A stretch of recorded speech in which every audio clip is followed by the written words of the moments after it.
Once you have these lines on a map and you have created the thing you call the nation, it's a big problem.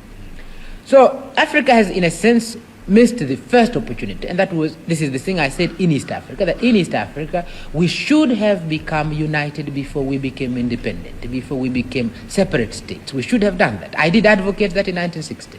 I did even go as far as saying, realizing this, I went as far as saying Tanganyika must delay her independence, or ought to delay her independence, so that we all become united, and then we take our independence. Well, this did not happen.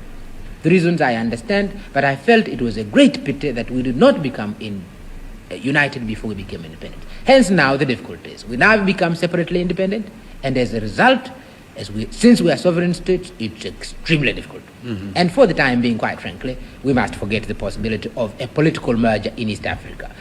Things like economic cooperation, this we are maintaining with great difficulty, but I think we'll maintain. Now, this is true of Africa.